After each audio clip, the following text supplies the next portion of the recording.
Perspective people, welcome back for another video, another movie review. Today we are going to be reviewing The Nun 2. Now to save you guys time, was the movie good? No. Was it better than the first one? Definitely. Would I recommend you guys watching it? Well, that depends, and maybe at the end of the review you can go ahead and make that decision for yourself. But before I go ahead and get started with the video, I wanted to go ahead and remind you guys that the world is full of a lot of negativity. I hope you're doing your part in spreading the positivity. Stop the hate, spread the love. Now on to the video. Now, if you guys don't know, I was not a big fan of the first Nun movie because I deeply love the Conjuring universe, what James Wan has created. And I felt like The Nun 1 did not live up to any type of expectation because it wasn't even like a horror movie. It just turned out to be more of a monster movie, you know, like a Frankenstein. There's a monster living in the basement type of stuff. Rather than what made The Conjuring such a great horror movie with the tension and everything, right? The first movie, I don't think had any of that. I would have personally given it like a 3 out of 10. And now some people liked the movie, some people don't. So The Nun 2 really comes down to what your preference is.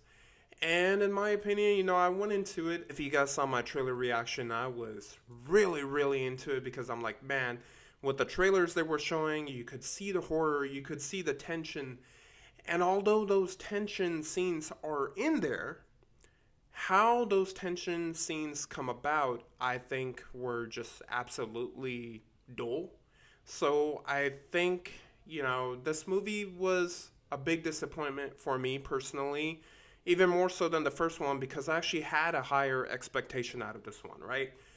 When The Nun first came out, the very first one, we had that flunky Annabelle movie, and then we had an Annabelle Creation, which made it better.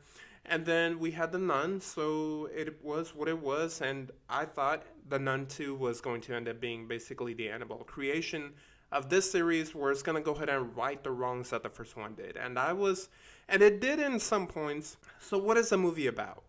The movie is about our favorite demon, Valak, back at it again. If you guys remember, at the end of the very first Nun movie, and this is a spoiler alert, but it's been so long you should know what happens at the end of The Nun 1.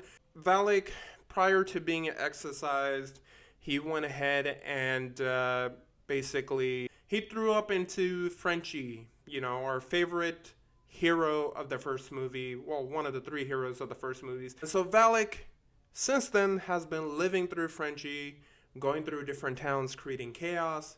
And Valak is essentially trying to become something bigger than just a demon, right? So let's just say he's trying to obtain an object that would make him even stronger. And on the opposition, we have Sister Irene, who is back in here, and she is living about her life after everything that happened in The Nun 1. She's just living a normal life until she finds out there's been deaths going around, and there's a connection to Frenchie. And that is exactly what the movie happens, is 2 opposing sides. One is trying to obtain something, the other side is trying to stop it.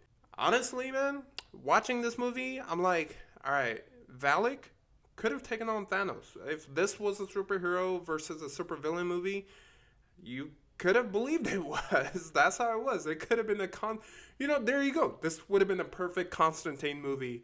Because the way they treated Valak, the demon, and I keep on going back to the Conjuring universe because the Conjuring was such a perfect horror movie where you felt the tension because you cared about the characters, and when those characters are put into a tense situation, you feel for them. Now, although this movie has tense situations, the reasons why that person's in that tense situation in the first place is completely stupid, moronic, and 100% avoidable, right? Whereas in The Conjuring, those people had no chance to leave the house. They were forced to be where they were. They were forced to deal with so they had merit to it. This movie lacks that merit. And so you have 2 sides that are basically just trying to one-up the other. And Valak at one point in this movie becomes more than a demon. And what The Conjuring tried to establish at the beginning with the horror franchise was that this is a demon, he's got a very dark past, and it's terrible, right? The whole thing is supposed to be very scary. but this ended up just making him being a power-hungry force to deal with. Not necessarily something to add on to the horror, but this was to show how powerful it is, and he was trying to become even more powerful. And I just didn't follow it. And, you know, the theater wasn't necessarily crowded, but I spoke to a few people at the end of it, and they thought the same thing. The movie sucked. And it sucked because, not because it was a bad movie, it sucked because we had such high hopes for it. And even if you don't go into this with such high hopes, there are just decisions being made throughout the movie. And I'm not going to spoil any of it for you guys, but there are decisions being made in the movie, whether it's by the main cast, whether it's by the supportive actors, or, I'm sorry, supportive characters, whatever it may be. The decisions made were just pretty dumb. The CGI, at one point at the very end, this did become a CGI fest. And I thought it kind of lowered the tense situations at the end. Now, you may have a different opinion if you go decide to watch it. Maybe you're into the type of stuff this movie had. But I personally wasn't. And I'm a big horror fan. So coming from what I consider to be great horror movies such as The Conjuring, Conjuring 2, Insidious, and all those entries that James Wan had made, I was just happy that James Wan did not direct this movie because, man, like, I would have dropped him in terms of how good of a movie maker he is, a horror movie maker. This would have hurt his legacy. That's not to say that it doesn't have any enjoyable moments, because it does. As I mentioned, the scary scenes, the tense scenes, they absolutely work. The way they did some of the scares, the way they did some of the hauntings and everything was pretty cool. But if I want to go ahead and judge it based off of the storytelling, the score, and everything, I'm going to go ahead and give this movie a 4.5 out of 10. Now, that's at my critical score.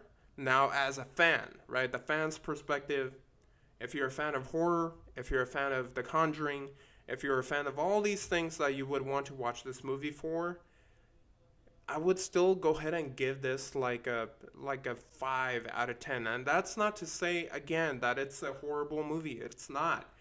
It's an okay movie with some enjoyable moments, with terrible decisions being made. So I'm going to go ahead and give this a total score of, I'm going to go ahead and keep it at a 5 out of 10. I'll go ahead and round it up for the final score. Because the characters, not all of them worked, but Frenchie and Sister Irene definitely worked. Valak, before they got crazy with him being this power hungry, I thought some of the kills he had were pretty cool, you know, to see. I can't really tell you guys much about it without spoiling much. Have you seen the movie? Are you planning to watch the movie? Whatever your thoughts are, leave it in the comment section down below. Don't forget to subscribe and hit that notification bell. And until next time, I hope you guys have a good one.